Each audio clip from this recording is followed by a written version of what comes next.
Assalamualaikum warahmatullahi wabarakatuh.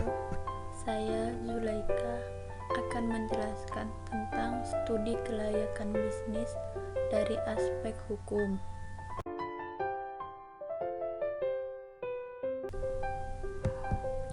Yang pertama, pengertian analisis aspek hukum. Analisis aspek hukum dimaksudkan untuk meyakini apakah secara hukum atau yuridis rencana bisnis dapat dinyatakan layak atau tidak. Analisis aspek hukum mengkaji tentang legalitas rencana bisnis yang akan dibangun serta dioperasikan di wilayah tertentu, harus memenuhi aturan hukum dan tata peraturan yang berlaku di wilayah tersebut. Dipandang dari sudut sumbernya, bentuk legalitas dapat dibedakan menjadi dua sumber, yaitu 1. Kelompok masyarakat, yaitu kelompok masyarakat yang hidup dan tinggal di daerah atau wilayah tempat proyek atau bisnis yang akan didirikan.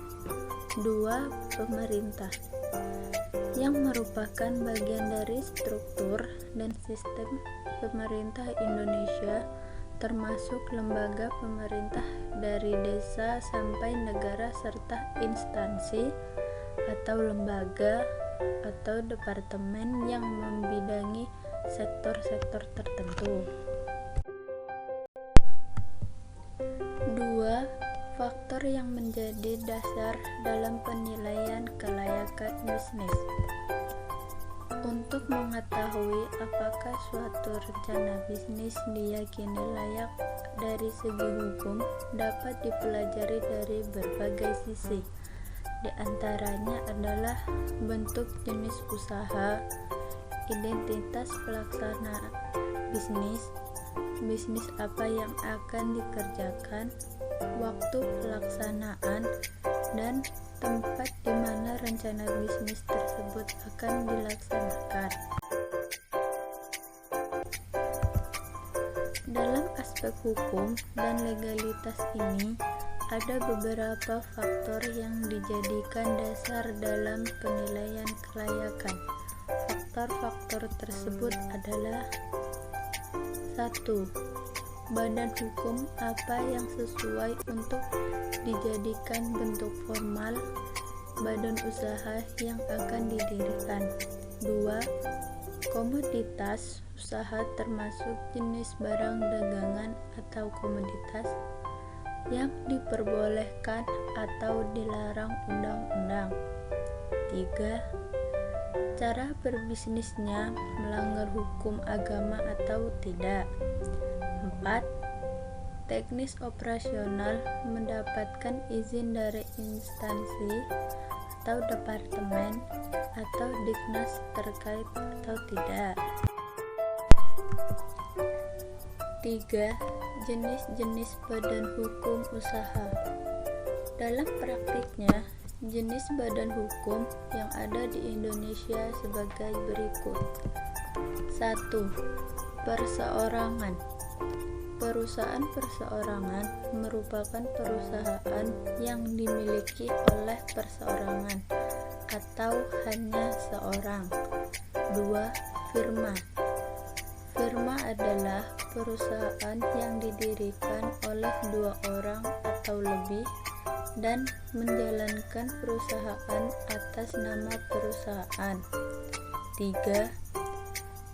Perseroan komanditer. Perseroan komanditer atau sering dikatakan CV merupakan persekutuan yang didirikan atas dasar kepercayaan. 4.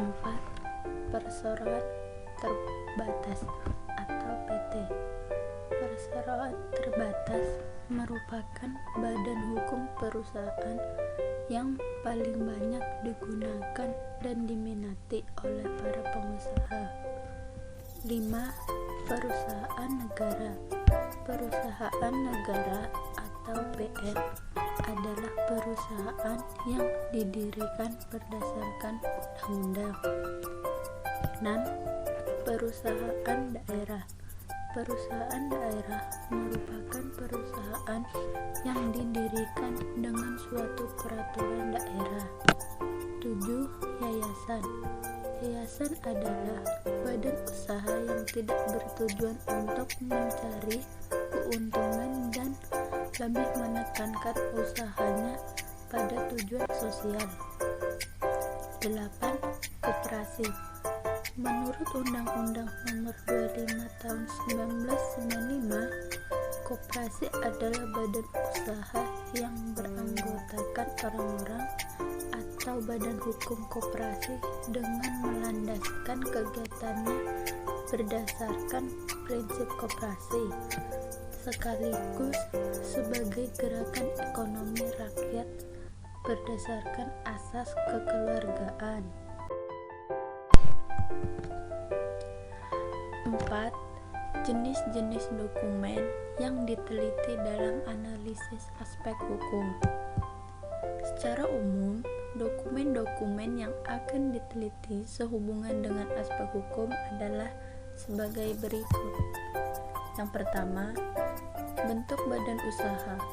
Ada beberapa badan hukum yang lazim di Indonesia, misalnya perseroan terbatas atau PT, perseroan komanditer atau CV, koperasi, yayasan, firma atau FA, dan lainnya. 2.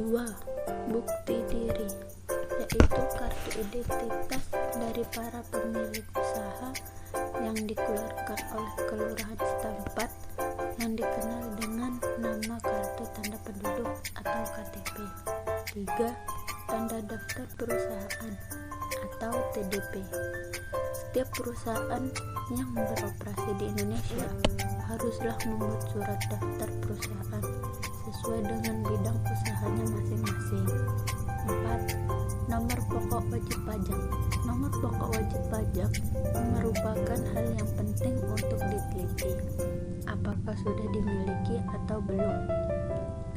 Jika sudah diteliti, dapatlah mengeceknya ke Departemen Teknis yang mengeluarkan nomor pokok wajib pajak atau NPWP. 5. Izin-izin perusahaan. Selanjutnya adalah meneliti izin-izin yang dimiliki sesuai dengan jenis bidang usaha perusahaan tersebut, seperti surat izin usaha perdagangan atau SIUP, surat izin usaha industri atau SIUI, izin mendirikan bangunan, izin tenaga kerja asing jika ada, dan masih banyak yang lainnya. 6. Keabsahan dokumen lainnya. Di samping keabsahan dokumen di atas, tidak kalah pentingnya adalah penelitian dokumen lainnya, seperti status hukum tanah, kendaraan bermotor, dan serta surat-surat atau sertifikat lainnya yang kita anggap perlu. Sekian dari saya. Wassalamualaikum warahmatullahi wabarakatuh. Terima kasih.